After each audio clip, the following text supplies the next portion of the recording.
senhores, sejam bem-vindos à nossa pré-aula, professor Rodrigo de Física, para convidar você para trabalhar comigo aqui o tema energia potencial elétrica. Moçada, assunto bacana que fecha o bloco da eletrostática, que a gente vai trocar uma ideia junto, beleza? Então, bora para a aula.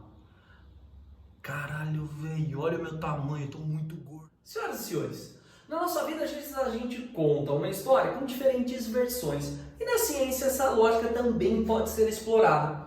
Hoje aqui, eu vou mostrar para você como é possível explicar a interação entre cargas elétricas a partir de duas linhas de raciocínio.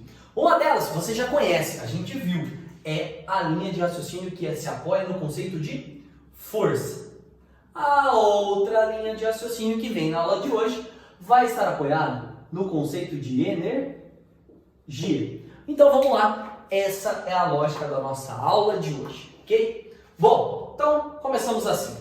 Qual que é a diferença entre uma teoria de força e uma teoria de energia? A diferença é sutil, mas ela existe. A teoria de forças ela está baseada no conceito de vetores. É uma teoria vetorial, ou seja, teremos que usar as setas, usar os valores em módulo e tudo mais, trabalharmos com a geometria do problema e assim por diante. Enquanto a teoria de energia baseia-se nesse conceito que é escalar e, portanto, tende a ser mais simples na sua análise de forma geral, ok? Bom, então vamos lá, vamos começar a explicar a nossa história. Por que uma carga A positiva e uma carga B negativa se atraem? Bom, a nossa explicação estava baseada no conceito de força inicialmente. A gente sabia que a carga A positiva, ela gera um tal de campo elétrico que calculávamos com a expressão KQ dividido por D ao quadrado, onde quando aquela carguinha QB entrasse na região desse campo elétrico, ela sofreria ação de uma força elétrica, era a força que entra. Se a gente tivesse combinado essas duas equações, a gente chegaria na equação de Newton. F igual a K, de Newton não, desculpa, de Coulomb, dividido por D quadrado. Certo? Então, essa daqui é basicamente a estruturinha que a gente viu com relação a forças. Toda vez que a gente vai trabalhar com forças, a gente faz análise de vetores e coloca o valor em módulo para essas cargas. Na aula de hoje, a gente então vai ver que o trabalho vai ser pautado em energia. E ao invés de dizer que a carga gera um campo elétrico, a gente vai falar sobre o conceito de potencial elétrico. Que esse potencial elétrico, assim como o campo elétrico, é um valor ao redor da carga, mas é um valor associado à posição ao redor dessa carga. E esse potencial será dado pela expressão KQ dividido por D. Aqui, agora a gente não tem mais o quadrado. E quando uma carga elétrica entra nessa região de potencial, ela acaba adquirindo o que chamamos de energia potencial. Então a energia potencial passa a existir quando a carga entra na região de potencial. Combinamos as duas equações? A gente diz que a energia potencial elétrica pode ser dada por KQQ dividido por D, sem o quadrado. Perceba então que é uma linha muito sutil que diferencia essa lógica dessa lógica. Aqui, além de não ter os quadrados na equação, no valor da distância, a gente também não pode usar o módulo da carga. A gente tem que usar o valor dela. Então, senhoras e senhores, hoje a nossa discussão vai focar no conceito de energia potencial. Então, vamos lá. Depois dessa introduçãozinha, aí sim a gente começa a estruturar toda a ideia. Então, vamos lá. Potencial elétrico. Senhoras e senhores, uma carga elétrica Qzão, aqui optei por começar com ela positiva, ela produz ao seu redor o que nós chamamos de campo elétrico. Esse campo elétrico, então, está sendo representado por essas linhas pontilhadas aqui ao redor da nossa carga. A ele eu posso assumir um vetor ou então um valor. Como assim, Rodrigo? Então vamos lá, vamos lembrar de campo elétrico. Então, se por exemplo eu desejasse medir o campo elétrico nesse ponto aqui, sabendo que essa carga aqui é positiva, a gente poderia representar esse campo elétrico nesse ponto por linhas saindo, ou melhor, por vetores saindo da carga. Afinal de contas, ela é positiva. Se a gente escolhesse um outro ponto um pouquinho mais afastado, esse vetor campo elétrico seria um pouco menor, pois a intensidade vai diminuindo conforme a distância, mas ele também apontaria numa direção radial, saindo da carga. E em qualquer outro ponto eu posso tentar visualizar o vetor campo elétrico. Aqui tem o vetor campo elétrico e assim por diante. Esse vetor campo elétrico, ele era calculado como sendo KQ dividido por D ao quadrado, certo? Bom, mas agora a gente não vai associar um vetor a esse campo elétrico.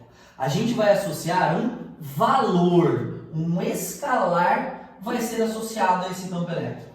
Então, a gente vai dizer o seguinte, que em cima desse campo elétrico, nessas linhas pontilhadas, nós podemos encontrar um valor conhecido por potencial elétrico.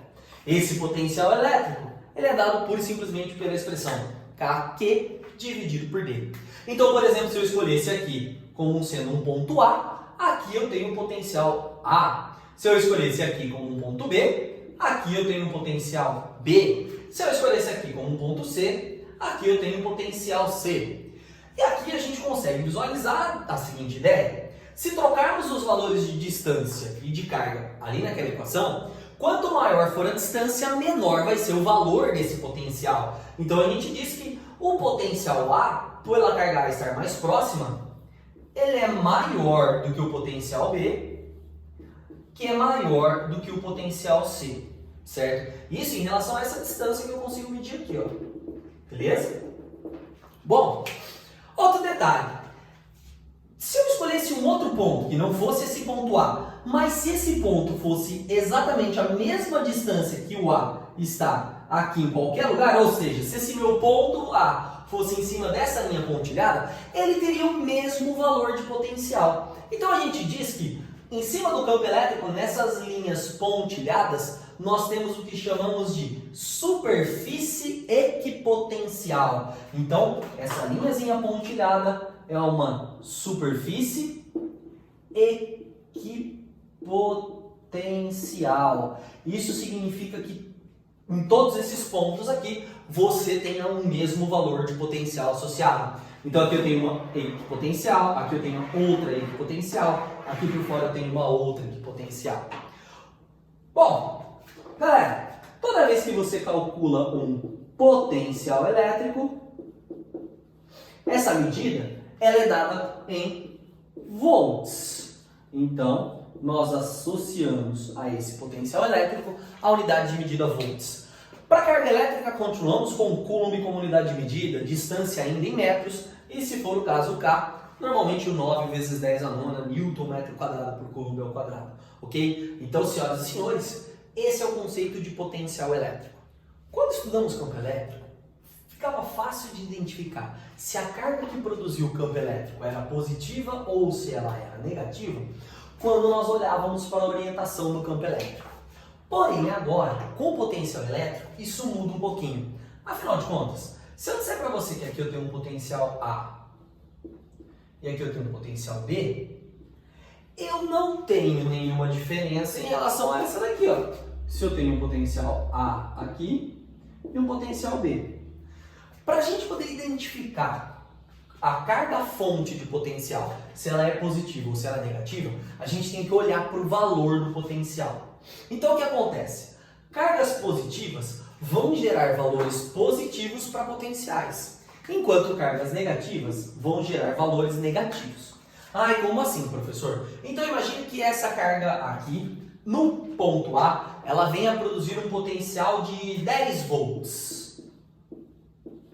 Enquanto no ponto B, esse potencial é de 5 volts.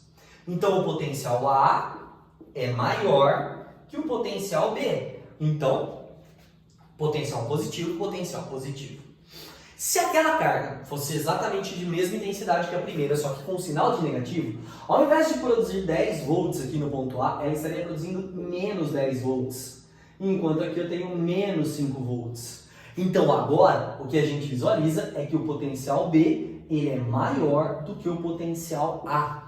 Perceba que ocorre uma inversão. Afinal de contas, menos 5 é um número maior do que menos 10. Lembra, eu estou devendo 5 reais enquanto ele deve 10 reais. Então eu devo menos, então eu tenho mais dinheiro que ele. Então o potencial B é maior do que o potencial A. É assim que se identifica quando uma carga é positiva e uma carga é negativa. A gente também viu que quando duas cargas produziam um campo elétrico, era possível se determinar o valor do campo elétrico resultante. Com os potenciais, isso também acontece? Sim. Se nós tivéssemos aí mais uma linha de potencial, uma linha passando por aqui, e uma outra linha de potencial passando por aqui, nesse ponto, poderíamos determinar um potencial resultante, que seria calculado fazendo a soma do potencial produzido pela carga positiva mais o potencial gerado pela carga negativa. Então, se por exemplo esse potencial aqui viesse a ser o potencial mais 1 e esse aqui o potencial menos 1 volt, se eu somasse mais 1 com menos 1 volt, nesse ponto de encontro eu teria 0 volts de potencial. Então, senhoras e senhores, para você identificar o potencial elétrico resultante de duas cargas ou mais, você simplesmente faz uma soma de valores. Enquanto lá atrás, no campo elétrico, era necessário fazer toda uma análise dos vetores, ver a direção e o sentido e assim por diante. Isso agora, nesse conceito escalar, acaba se tornando mais simples, certo? Então, vamos lá, vamos para mais um tópico. Da mesma forma que, quando uma carga Qzinho entra no campo elétrico de uma carga Qzão e ela adquire força elétrica, nós vamos aqui pensar na energia. Então, eu digo o seguinte, imagine que existe uma carga Qzão positiva, que está produzindo vários valores de potencial, onde eu tenho várias linhas de potencial. Então, por exemplo, aqui um potencial 15 volts, aqui um potencial 10 volts, aqui um potencial 5 volts, certo? Se uma carga Qzinho entrar nessa região de potencial, ela adquire o que a gente chama de energia potencial. Então, a energia potencial, ela existe quando a carga Qzinho entra na região de potencial. Então, se por exemplo essa carga Qzinho fosse de 1 coulomb, aqui ela teria adquirido uma energia de 10 joules. Se ela tivesse entrado aqui, 15 joules. Se ela tivesse entrado aqui, 5 joules. Ok? Uma outra maneira de determinar o valor dessa energia é substituindo a fórmula de potencial aqui dentro. E assim a gente teria K, Qzão, Qzinho, dividido por Dzinho. Lembrando que nas duas equações, os valores de carga e de potencial não são usados em módulo. Eu tenho que usar o sinal que eu tenho ali. E o que uma carga faz com energia potencial? Senhoras e senhores, dentro da mecânica, a energia potencial é uma forma de energia armazenada. E essa energia armazenada pode ser convertida em outra modalidade. E uma das modalidades é a conversão da energia potencial em energia cinética. E é justamente isso que acontece aqui. Quando essa carga Qzinho positiva entra nessa região de potencial, ela adquire uma energia potencial que vai ser transformada em energia cinética. E aí a gente vai gravar a seguinte lógica. A carguinha sendo positiva sempre vai buscar um potencial menor para transformar a energia potencial em energia cinética. Ou seja, ela quer se livrar dessa energia potencial, ela quer diminuir de energia potencial. Então ela vem para cá. Se a carguinha que for colocada aqui dentro, porventura, for negativa, ela vai buscar um potencial maior para estabilizar a sua energia. Então ela viria para cá. Moçada, essa ideia de carguinha positiva buscar potencial maior e carguinha negativa buscar potencial menor coincide muito com os princípios de que positivo com positivo gera uma repulsão, positivo com negativo gera uma atração. Perceba, se a gente estivesse olhando isso aqui na situação de baixo, ó, esse potencial seria menos 15 volts, esse menos 10 volts, esse menos 5 volts. Então aqui eu tenho um potencial maior e aqui eu tenho um potencial menor. Uma carguinha positiva sempre busca potencial menor. Então a positiva, se ela fosse aqui colocada, ela viria nessa direção, para o potencial menor, para o menos 15. Enquanto uma carguinha negativa aqui colocada, ela iria buscar um potencial maior indo naquela direção, certo? Então, senhoras e senhores, conceito de energia potencial. Lembrando-se sempre que quando calculamos uma energia, trabalhamos com joules. E que A carguinha, ao ser colocada numa região de potencial, ela vai buscar uma região de energia maior ou menor. Lembre-se, a positiva busca energia menor. É como se fosse para diminuir a energia armazenada. E a negativa busca energia maior, para compensar o fato de que ela é negativa e está querendo se livrar dessa energia armazenada. E essa energia potencial sempre é convertida em movimento, sempre é convertida em energia cinética. E assim como nas forças era possível determinar qual o valor da força resultante que atua sobre uma carga, nas energias nós também temos esse conceito, o valor da energia potencial resultante. Porém agora, essa energia potencial resultante, ela não atua em cima de uma carga, sim em cima do sistema de cargas. Então, se por exemplo o exercício apresentar para você aqui uma configuração como essa, um triângulozinho de cargas e perguntar qual é a energia potencial resultante para se manter esse sistema em equilíbrio, então nesse caso, você deveria dizer que a energia potencial resultante vai ser a energia potencial entre a carga A e a carga B, mais a energia potencial entre a carga B e a carga C, mais a energia potencial entre a carga A e a carga C. Perceba, A interage com C, B interage com C e C interage com A. Então eu farei uma soma dessas energias. Lógico que levando em consideração os sinais das cargas aqui estabelecidos. Então, por exemplo, essa energia aqui, eu pegaria o valor do QA positivo, o valor do QB positivo e o valor da distância entre eles. Quando eu chego nesse ponto aqui e tenho que usar o QC, o valor de QC, por ser negativo, faria com que esse sinalzinho se invertesse, passasse a ser um sinal de menos. Mas isso ia acontecer naturalmente na substituição. Assim que você trocasse os valores, já perceberia essas trocas acontecendo. Então, assim como em força resultante, aqui a gente tem energia potencial resultante. Pessoal, e até aqui a gente viu muita semelhança entre a teoria de força e a teoria de energia. É a partir desse momento que elas começam a se diferenciar. Porque agora a gente vai olhar para dois teoremas que são teoremas lá da frente 1, teoremas da mecânica, mas que aqui eles podem ser também explorados, que são os teoremas ou teorema da energia cinética e também o teorema da energia potencial. Bom, então vamos lá, vamos ver o que esses teoremas falam.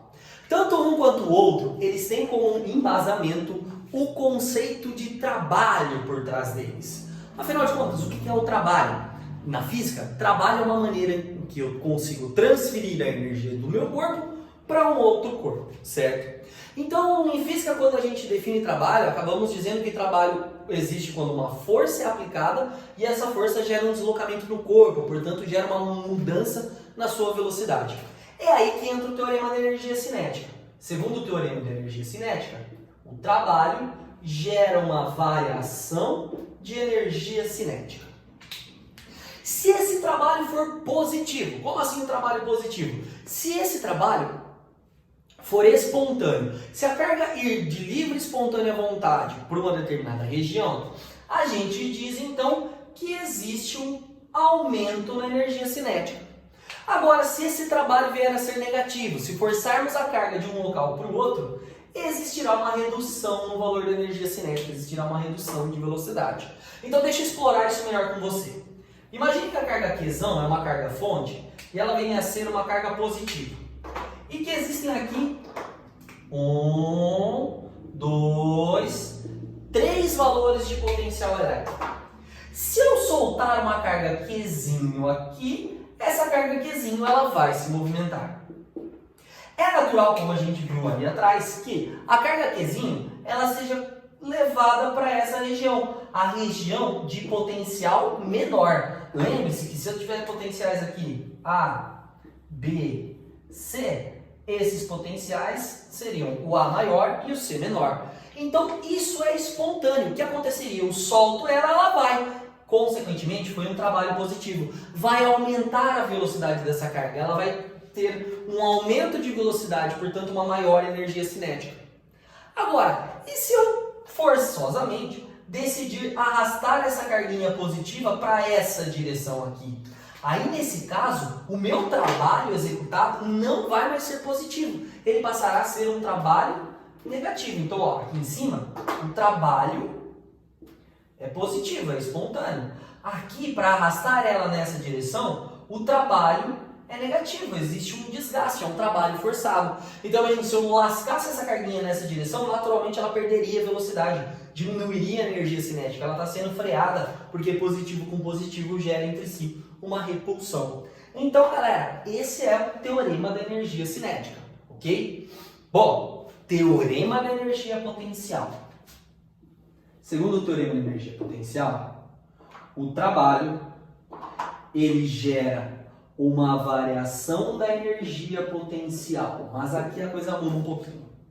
Toda vez que a energia potencial for positiva, o trabalho será, ou a redução de energia potencial será negativa. Toda vez que o trabalho for negativo, agora sim, a energia potencial será positiva. Rodrigo, não entendi isso. Então vem cá, vamos voltar para a nossa figura. Senhoras e senhores, quando a carga vem daqui para cá, ela vai diminuir a sua energia potencial, porque ela vai ficar mais distante. Então perceba, quando o trabalho for positivo, diminui a energia potencial. Agora, se eu trouxer ela para cá, com um trabalho negativo, vai haver um aumento da energia potencial. Então a gente pode simplesmente imaginar assim, ó, que o trabalho, ele é o contrário da energia potencial. Ele é menos a energia potencial. Moçada, se a gente explorar um pouquinho mais essa história, a gente vai acabar chegando em duas consequências. Bom, a primeira delas é que a dedução dessa equação nos levaria ao seguinte final de história. Trabalho igual a variação da energia cinética. Trabalho é igual a mv² dividido por 2, menos mv0 ao quadrado dividido por 2. Percebendo que esse Vzinho assim corresponde a uma velocidade.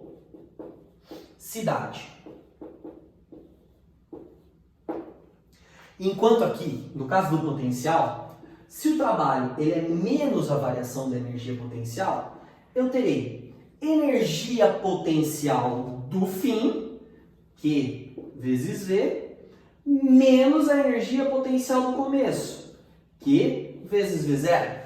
Se a gente então aplicar o fator comum em evidência, deixando o Qzinho aqui fora, e distribuir esse sinal de menos aqui para dentro, vai haver uma inversão. E aí nós vamos ter V0 menos V. Onde nessa expressão, esse V maiúsculo corresponde a potencial. Então atenção, V maiúsculo de potencial, V minúsculo de velocidade. Moçada, a gente vai ver daqui para frente exercícios e questões que trabalham com essa ideia, ok? Então, a parte 1 da nossa aula de energia potencial fica por aqui. Um abraço a todos e até a próxima.